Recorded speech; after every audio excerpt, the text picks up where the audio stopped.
l'association, vous avez créé un label, le label Zéro Frais Caché. En quoi consiste ce label? Oui, alors il faut revenir effectivement à l'historique. Au départ, on a dénoncé les pratiques, on dit regarde ce que ta boîte de portage te prend sur ton bulletin de paye. Certaines, heureusement, il y a plein d'entreprises vertueuses. Mais il y en a aussi plein, donc il faut quand même bien regarder, parce qu'il y en a plein qui trichent. Et donc au départ, on disait aux salariés, regarde, les salariés étaient furieux, et néanmoins, ils voulaient rester dans le système de portage. Parce que c'est un système qui leur permet d'avoir une couverture sociale, qui leur permet de déléguer la gestion, et donc ça les intéressait. Du coup, ils disaient, ben, c'est bien si là, je me suis fait arnaquer, mais du coup, vers qui je vais? Et des semaines, la question des salariés portés était, mais du coup, vers qui je vais? Qui est fiable? Donc moi j'ai commencé à recommander des sociétés parce que j'avais vu que leur bulletin de paie était clean et que le compte de portée c'était OK. Mais en fait, je l'ai recommandé, mais sans avoir les comptes. Vous savez, une boîte de portage, il y a beaucoup de choses trappes.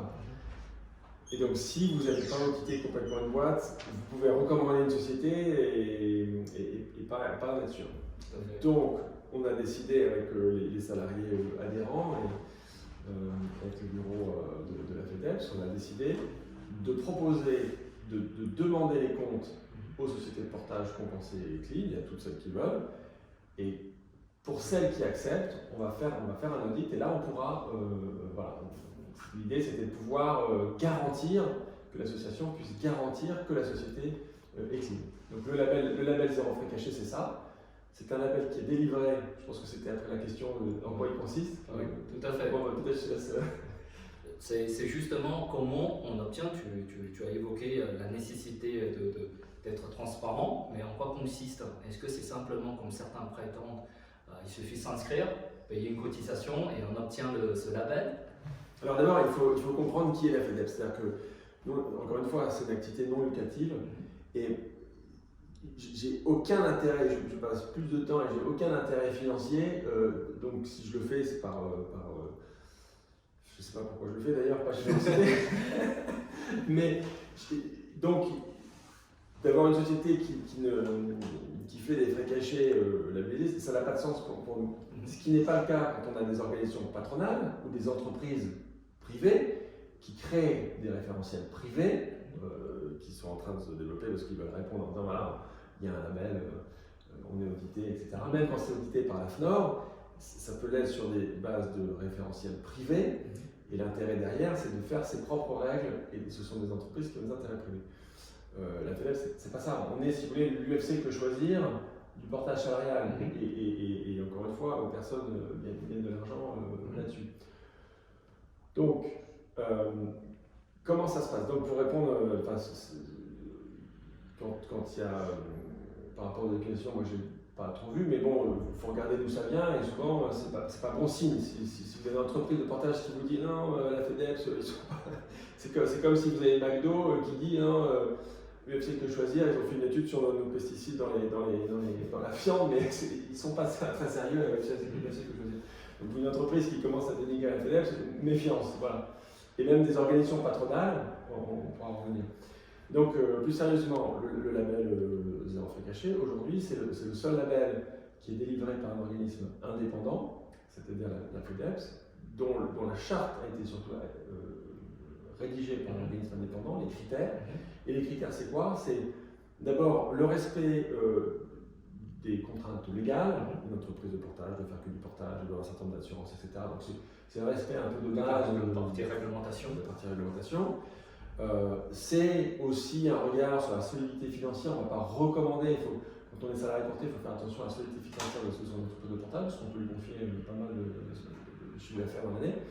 Donc c'est la solidité, mais surtout, comme le terme l'indique, Zéro Frais Caché, la chose essentielle, c'est qu'on épluche la totalité des comptes de l'entreprise sur les 2 années précédentes, y compris l'ensemble des comptes de portée, y compris les bulletins de paie, y compris l'ensemble des déclarations fiscales et sociales, y compris des détails comme les déclarations formation, etc. Donc il y a vraiment un audit très complet sur, c'est d'abord sur pièces, il y a 25-30 pièces qui sont étudiées, dont les grands livres comptables, etc. Donc on regarde la totalité des chiffres de l'entreprise de portage. Et la préoccupation, l'obsession majeure, c'est les frais cachés, c'est-à-dire le salarié ou l'entreprise cliente qui reverse des montants des honoraires à la boîte de portage. Donc ces utilisateurs confient des chiffres d'affaires qui sont parfois conséquents, c'est parfois 100 000 euros, 200 000 euros de chiffre d'affaires. Et donc ces utilisateurs confient ce chiffre d'affaires à la société de portage. Est-ce que la société de portage en est digne, on va dire? Est-ce qu'elle le gère de façon transparente? La société de portage fait le prix qu'elle veut. Ça peut être 10%, 12%, 5%, ça peut être du fixe, du variable, ça peut être des montants, ce qu'elle veut, du moment que c'est transparent du début à la fin. Ça veut dire sur le site internet, dans les simulations, ensuite dans les contrats de travail, dans la convention de portage, dans le compte de portée, et ensuite dans le calcul effectif de la rémunération. Voilà.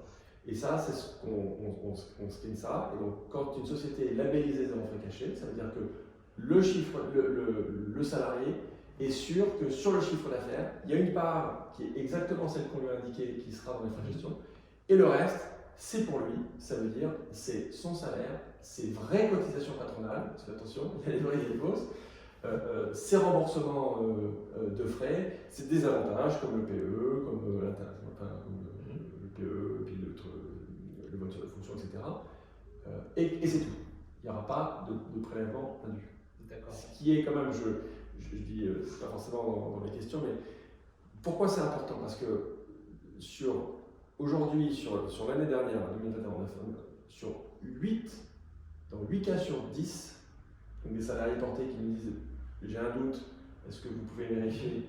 Dans 8 cas sur 10 qu'on a eu, sur les centaines de salariés qui nous ont contactés, 80% des cas, il y a des frais cachés qui ne sont pas renoncés aux salariés portés. Donc c'est pas anecdotique, c'est un vrai sujet, et donc il faut absolument être vigilant là-dessus. C'est énorme le chiffre que tu viens de donner, c'est 80%, ça veut dire qu'on a 8 chances sur 10 d'être tombé sur une société qui triche. Exactement. C'est 80% des salariés portés sur l'année 2021 qui nous ont contactés, qui nous ont donné des éléments pour analyser le dossier, c'est-à-dire leur fiche de paie, leur compte de portée. Ouais. C'est 80%, on leur a dit, regarde, là, il y a un écart, et ils nous ont dit, ils étaient curieux. Et ils s'en étaient pas rendus compte avant. Bien sûr. Et pourquoi ils s'en étaient pas rendus compte avant? Parce qu'il y a une façon de présenter les choses. Vous savez, la fiche de paie, c'est complexe, les taxes, c'est complexe, il y a un discours. Donc il y a une façon, il y a des astuces de présentation. Après, il y a plein de façons de faire, mais voilà.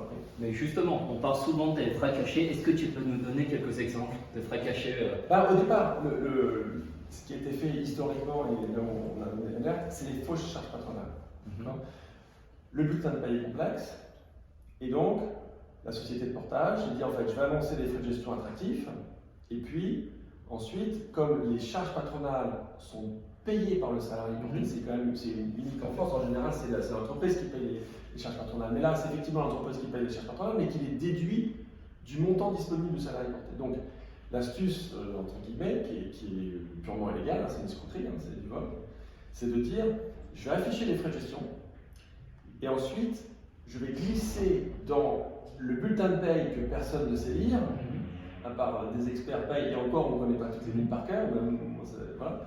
Donc je vais glisser des lignes qui sont des fausses charges patronales, c'est-à-dire qui ne correspondent pas à des charges patronales assises sur le salaire. Ces charges patronales sont à la fois fausses, et puis ensuite, quand on creuse un peu et que l'entreprise dit oui, mais parce que j'ai des frais, c'est gonflé de toute façon. Donc ça, c'est une façon de faire dans le bulletin de paie. Maintenant, on a passé plusieurs années qu'on dénonce les bulletins de paie, que maintenant il y a quand même une éducation, je pense qu'il y a une bascule qui est en train de se faire du marché, tout le monde a compris qu'il faut être. Et donc, certaines sociétés ont changé un peu la donne, donc maintenant, il y a les bulletins de paie, il y a des histoires de taux de restitution, donc on affiche les frais de gestion, mais en fait après, on applique sur le montant soi-disant disponible au salarié porté un taux de restitution qui fait qu'en fait, on leur dit ça c'est pour toi, mais il y a un écart entre les vraies charges patronales et le taux de restitution, donc c'est plus dans le bulletin de paie, mais ça se voit dans le compte de portée, quand on est un œil un peu averti. Et puis après, il y a plein d'autres choses sur la formation professionnelle, par exemple, il y a des cas, je ne peux pas en citer plein après, il y a des cas, par exemple, il y a des sociétés de portage qui en fin de contrat, puisque de toute façon ils n'ont plus rien à perdre, vont récupérer. Bah oui, c'est la forfait de rupture. Ah, mais c'est pas annoncé, bah oui, mais c'est 2 000 euros. Et puis quand une entreprise, il faut bien comprendre que quand une entreprise vous a pris, vous en rendez compte, 2 000 à 10 000 euros, c'est trop tard, c'est très compliqué. C'est-à-dire que des frais d'avocat pour le prud'homme, c'est entre 2 000 et 4 000 euros. C'est long, au prud'homme c'est jugé très rapidement. Et donc voilà, les dossiers qu'on porte, c'est des 5 000 euros, des 10 000, on a des dossiers à 50 000 euros, des salariés qui ont les énormes. Alors c'est sur des gros salaires, hein, bien sûr, mais donc là évidemment ça vaut le coup et puis on va gagner ces dossiers-là. Mais vaut mieux éviter parce que c'est quand même des années après de poursuite, donc vaut mieux éviter et anticiper. Et un salarié, là je vous donne quelques exemples, mais franchement un salarié c'est bien fait, c'est-à-dire que il y a des choses qui se voient, mais il y a des choses. Un salarié ne peut pas. Les simulations peuvent être bidonnées. Il n'y a rien de mieux qu'un audit. Un salarié ne peut pas tout voir, même en faisant attention. Et moi, j'ai encore une il y a 15 jours. J'ai un salarié qui me dit si j'ai vérifié, c'est bon. Je dis tiens, on fait une vision et je lui montre à tel endroit, il n'avait pas vu. Donc voilà, il faut. D'accord. Donc si je retiens ce que tu viens de dire, un taux de gestion très bas, c'est suspect. Ceux qui annoncent un taux de transformation élevé, attention aussi, il faut être vigilant. Je dirais pas, vous pouvez avoir un taux, vous pouvez avoir des frais de gestion bas, évidemment, si on vous propose des frais de gestion de 4%, on sait qu'il y a un lot maintenant. Vous pouvez avoir des frais de gestion attractives, où il n'y a pas de frais cachés. Bien sûr. Vous pouvez aussi avoir des frais de gestion élevés et avoir des frais cachés en plus. Donc, c'est pas le seul critère. Vous pouvez avoir, par exemple, on dit, de toute façon, ce qui compte, c'est regarder le net. Donc, vous pouvez avoir des sociétés qui font des frais cachés, donc qui gonflent les cotisations patronales, mais qui font des situations correctes, c'est-à-dire que le net est réel, c'est vraiment le net touché, mais que les gens se disent, ah, quand même, ils font du 5%, 6%, c'est pas cher. Et donc, ils ne font pas trop attention au net, parfois, mais vous avez aussi des sociétés qui vont aussi, comme si le net est un peu moins bon, vont essayer aussi de diminuer un petit peu les charges salariales, un petit peu pour augmenter le net, mais que ce ne sera pas au final le net sur la fiche de paie. Donc c'est très tricky, comme disent les Anglais, donc il faut faire confiance, là en l'occurrence, je le dis parce que, mais vraiment, il faut faire confiance à la veille de l'association, c'est-à-dire qu'on fait justement pour toutes ces questions-là, on fait une veille sur à peu près une cinquantaine de sociétés de portage sur lesquelles on connaît les pratiques, on a vu parce qu'on a des adhérents qui sont portés chez elles, ou qui étaient portés, qu'on a les infos, et donc c'est très simple, les salariés portés ou candidats nous appellent, on dit tiens, je suis intéressé par telle ou telle boîte, est-ce que vous avez des infos? Si on en a, on les donne, si on n'en a pas, on ne veut pas, mais en général, on a quand même pas mal d'infos. Voilà. C'est parfait. Donc ça veut dire que n'importe quel salarié ou indépendant intéressé par le portage salarial pourra contacter l'association, la FEDEPS, et obtenir votre expérience, votre avis concernant ce porteur, son futur porteur. Oui, bien sûr, on accompagne, on est l'association des salariés en portage. Donc notre rôle, c'est de donner l'information. Et donc que ça soit en amont, parce que voilà, ils sont intéressés, qu'ils veulent avoir une information sur les critères de choix, ou directement dans j'ai une simulation de telle société, a priori elle m'a l'air bien, qu'est-ce que vous en pensez? C'est très rapide, très simple. Ou après coup, je suis porté, voilà, j'entends ça, je suis porté par telle société, vous dites il y en a 8 sur 10 qui font des frais cachés, je veux vérifier, ça fait 2 ans que je suis dans telle société, de contact, et on peut souvent on connaît déjà l'entreprise, donc on peut lui dire ah ben c'est bon, ou alors non, là à tel endroit, regarde, tu verras. Soit si on ne la connaît pas, on peut auditer le putain de paie pour te porter et le rassurer sur sa boîte de portage ou pas.